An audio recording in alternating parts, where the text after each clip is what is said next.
আসসালামু আলাইকুম ভাইয়া, আশা করি ভালোই আছেন। আমি ইমন, রাজবাড়ী জেলার বেনীনগর গ্রাম থেকে লিখছি। আমি এখন যে ঘটনাটি শেয়ার করব সেটা আমার নিজের সাথেই ঘটে যাওয়া একটি ঘটনা।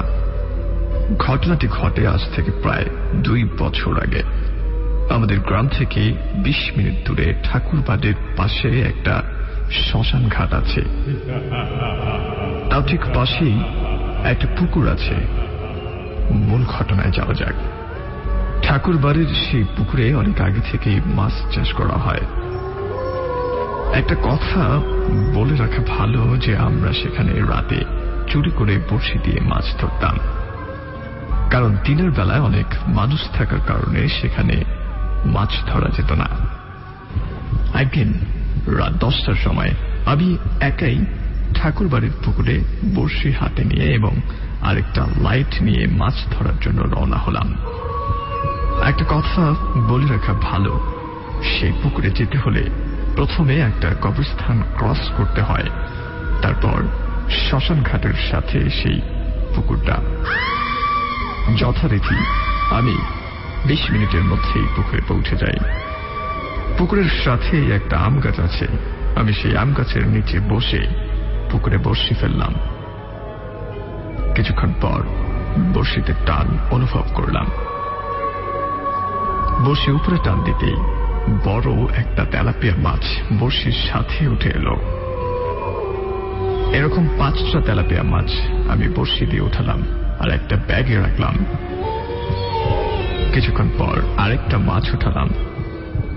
সেই মাছটা যখন ব্যাগে রাখতে যাব তখন ব্যাগের মুখ খুলতেই দেখি ব্যাগের ভেতর একটা মাছও নেই। তখন আমি পুকুরের আশেপাশে লাইট মারতে দেখলাম যে একটা বিড়াল একটা মাছ কামড় দিয়ে পুকুরের পাশে ঝোপের মধ্যে চলে গেল। আমি মনে মনে ভাবলাম হয়তো সেই বিড়ালটাই মাছগুলো খেয়ে ফেলেছে। তখন আমি আবার আম গাছের নিচে বসে বড়শি ফেললাম এবং আগের মতোই অনেক মাছ পাচ্ছিলাম। এক সময় আমি 1 কেজির মতো একটা কাতল মাছ উঠালাম। তারপর সেই মাছটা যখন ব্যাগের ভেতর রাখতে যাব তখন দেখি ব্যাগের ভেতরে একটা মাছও নেই, শুধু মাছের কাঁটা পড়ে আছে। শুধু এইমাত্র পাওয়া কাতল মাছটাই ব্যাগের ভেতর রাখলাম। তারপর হঠাৎ আমার চোখ পড়ে আমি যে আম গাছটার নিচে বসে মাছ ধরছিলাম সেই আম গাছটার উপরে। আমি দেখলাম যে আম গাছের একটা ডালে বসে সাদা কাপড় পরা একটি বৃদ্ধ মহিলা সেই মাছগুলো খাচ্ছে। আমি এটা দেখা মাত্রই আমার হাতে মাছের ব্যাগ নিয়ে বাড়ির দিকে এক দৌড় দিলাম। তারপর দৌড় দিয়ে কবরস্থানের কাছে আসার পর দেখলাম যে আমার সামনে পথের ওপর সাদা কাপড় পরা কে যেন শুয়ে আছে পথ জুড়ে। তার মুখ ছিল সাদা কাপড় দিয়ে ঢাকা। আমি মনে মনে অনেক ভয় পেতে লাগলাম।